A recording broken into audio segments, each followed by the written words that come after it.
he told us that he will be in Melbourne as well for that card to get a front front row look at Adesanya Whitaker. Another person who will be there is our next guest, Holly Holm. She's fighting on the card against Raquel Pennington. We have connected with her, so let us say hello to the preacher's daughter, Holly Holm, who's joining us from her familiar car these days. Holly, how are you?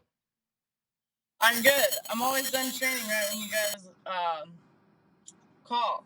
So This is rather fine. than being allowed in, might as well go in my car. Listen, I'm not complaining by any stretch. It's a good connection. It's no problem. Nice light, so no problems whatsoever on this side. Thank you for doing this. I appreciate it. I was just talking about your return to Australia, but before we get to that, we haven't heard much from you as far as media is concerned since last month's fight against Amanda Nunes. How are you doing after the fight? As health wise, I'm fine. Heart hurts like hell, but I'm always looking forward. I want to go forward, be better, learn from my mistakes. I mean, let's not hesitate while we're in there. That was a big mistake. And learn and go forward. You know, I still want to work my way back to that spot and be able to fight for that title again. So that's what I'm going to do.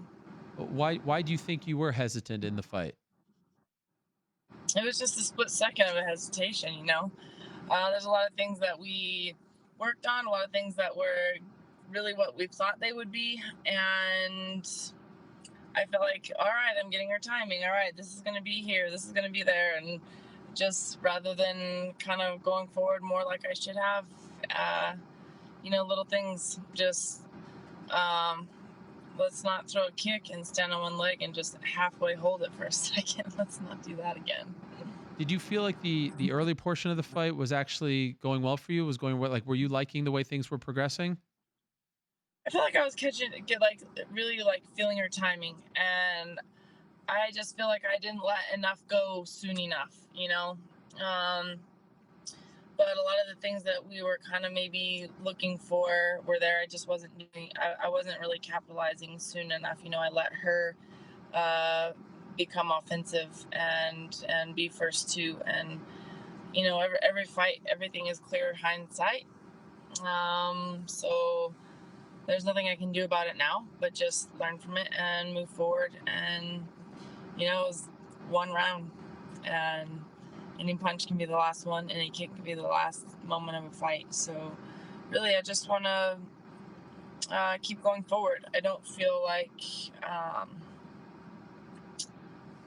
you know, it's not like I feel like the fight was like bag work. Like she was just, you know, making work of me. It's just kind of, we're both kind of filling each other out, and then one kick there. That's all she wrote. Unfortunately, first time in your MMA career that you were knocked out. It's been a long time in your fighting career in general, almost a decade since you experienced something like that. And so I'm just wondering, you mentioned heartbroken. That's what stuck with me. In the aftermath, back in the locker room, and when you went back home, how are you feeling about it, going through that again?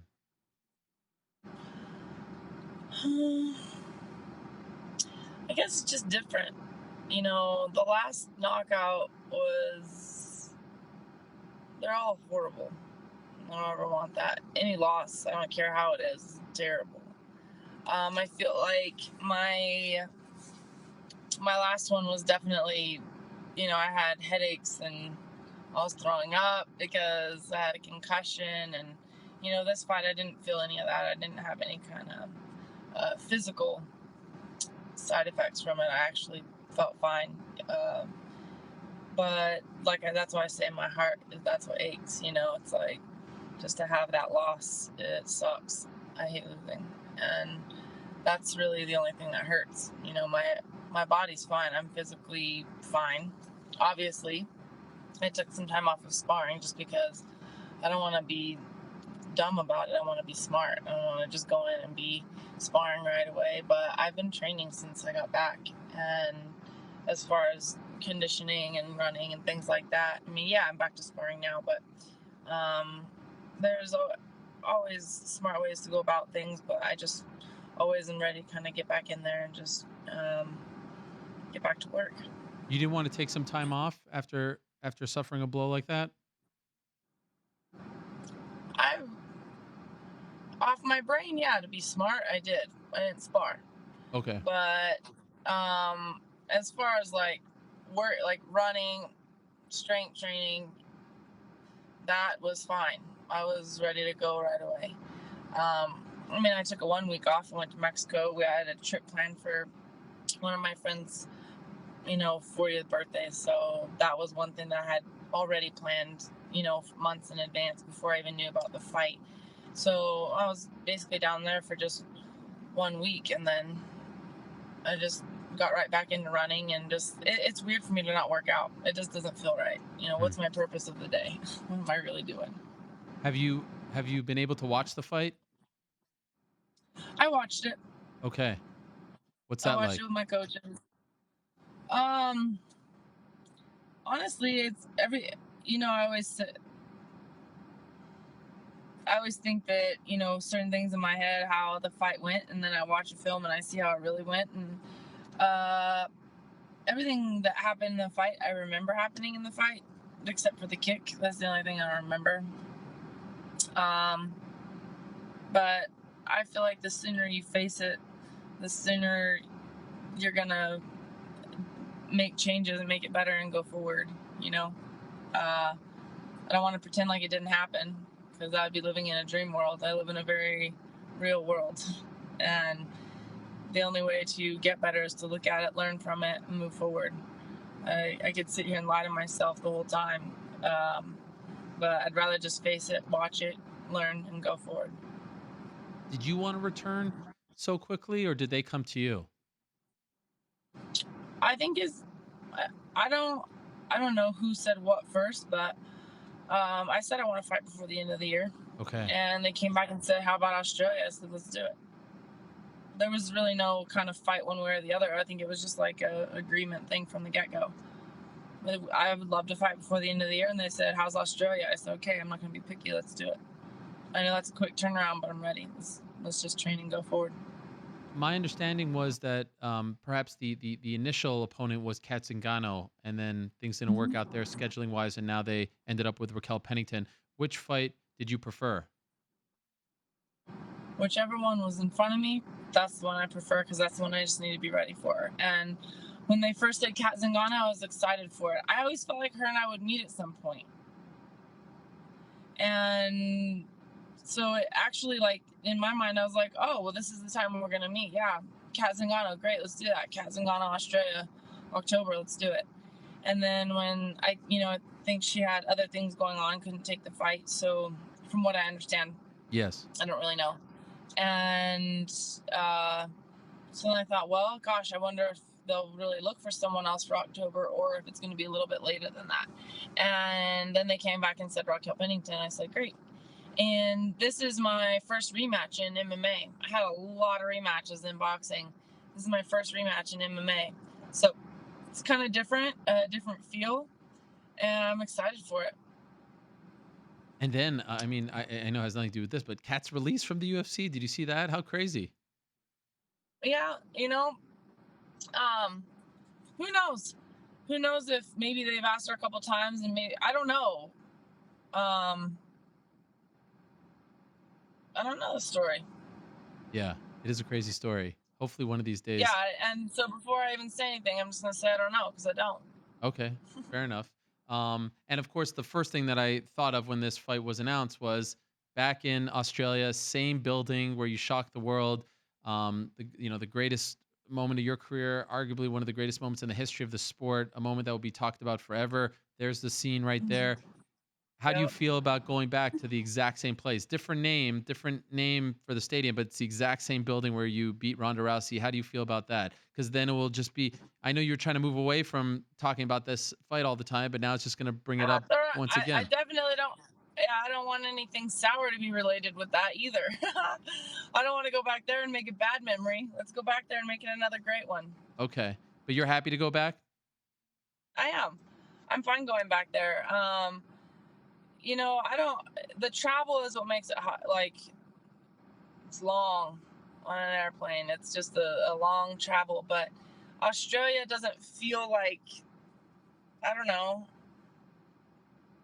Like, I'm looking forward to going. Australia doesn't feel like foreign to me, I guess. I mean, I've been there a few times, and I have friends there. I'd gone there to visit before I even had the fight, and I'm looking forward to going back. There's a great story, as you mentioned, it's a rematch, but not only is it a rematch, it's a rematch of your first fight in the UFC. And there was so Hmm. much hype going into that fight, and you were fighting in the co-main event spot under Rousey and Zingano, and it was like the introduction on this big stage. And now here you have to Yeah. get by Raquel again to get back on track. I mean, there's some nice Yep. synergy there. It's somewhat symbolic, Yep. right? I feel like that's exactly what it was. When I fought her, we were both in that spot that it's like whoever wins going to kind of like jump to that next challenge, jump to the next, that next step to get to the belt. And I feel like we're both there. The only difference is this time we both fought for the belt and we're both trying to get back to it. So it's kind of the same spot. We're both kind of I feel like after this is going to be that next step to get back to the top. And so I don't, I think that the fight will be very different. She's learned a lot. I've learned a lot. I was very green when I fought her.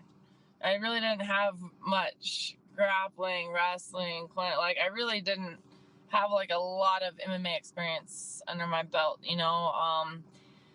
So I don't even know how many fights I had, maybe like 6, something like that before I got in the UFC. And my first 3 were basically like, let's work on your get-ups. And that was pretty much it. And, that's kind of been a game that's been really evolving for me. And I'm not saying that that's what I'm looking for putting the fight into. I feel like it's just, I'm a completely different fighter than I was when I fought her the first time, regardless of how the fight's going to go. I just feel like I'm a completely different fighter than I was, and like I said, she's improved as well, and I know she's gonna be coming with her best. And this is probably one of those times where she wants to come back and, avenge her loss, and I'm there to stop that. Do you remember what you were like in the first fight after the knockout loss in 2011 in boxing? And are you worried at all about being, sometimes you see someone in the first fight after a knockout a little gun shy. They Mhm. aren't pulling the trigger or maybe aren't as aggressive. Are you worried about that? No, because this time I feel like this knockout wasn't. I can't. I'll never say a knockout's not bad because it is bad. But this one was definitely different. I was definitely more worried to get hit after my knockout, you know, back then.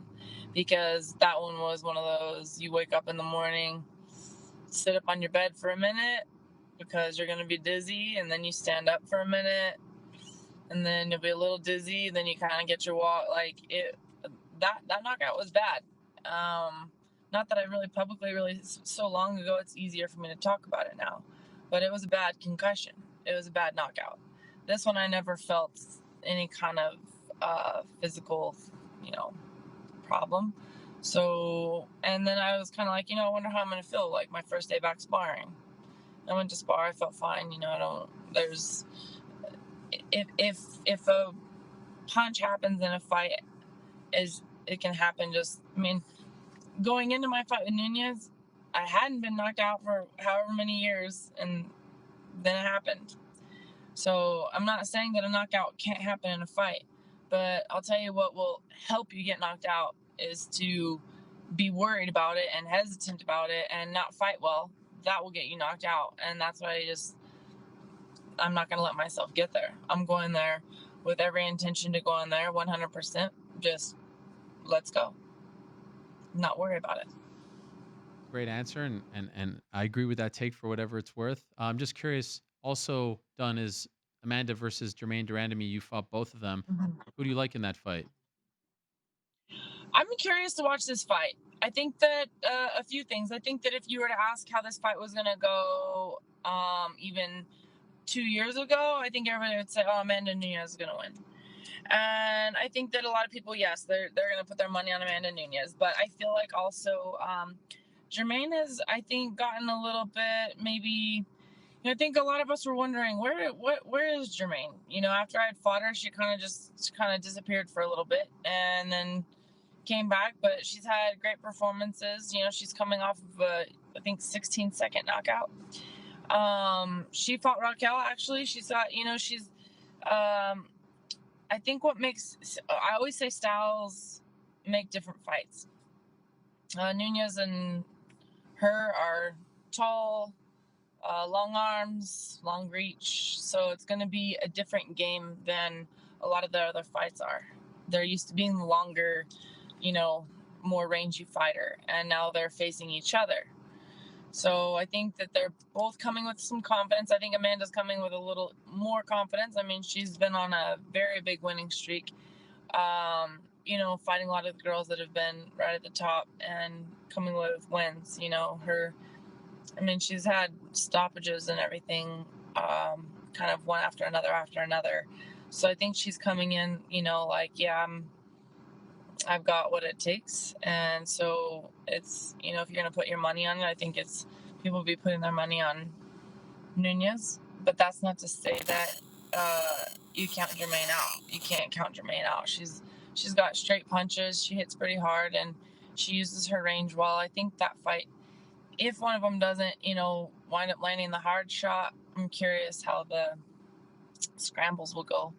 I think Nunes she's got maybe the upper hand on that, but we haven't seen Germaine's ground scrambles in a while either. You never know what she's been learning. That will be December 14th. Holly Holm returns October 5th in Australia. Raquel Pennington rematch. Big fight for her. I appreciate you doing this, Holly. All the best to you. Good luck in training, and we'll see you out there. Thank you. See you there. Hello, everyone. It's Ariel Helwani. I just came here to thank you for watching our ESPN YouTube channel. It's the best. You know what else is the best? The ESPN app. You can get highlights, analysis, all that stuff and more. And if you want premium content and live streaming sports, there's only one place for all of that. It's ESPN Plus.